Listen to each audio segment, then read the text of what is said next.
How to remove someone from a group chat on Snapchat. Hello everybody, welcome back to the channel. Today I'll guide you on how you can remove someone from a group chat on Snapchat.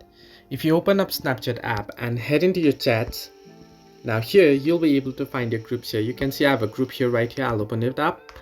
Now you can add members by simply tapping on add members option. You can add from your friend list or you can invite anyone through invite link. If you want to remove someone from a group, if you head into the group profile here and you'll be able to find all the members here.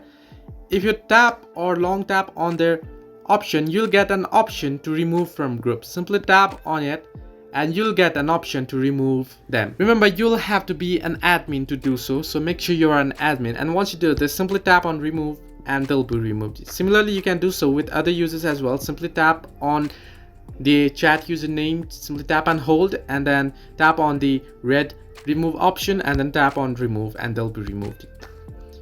So this way you can remove users from group on Snapchat. Hope this helped you. Do like and subscribe, and do not forget to leave a comment down below if you have any further issues.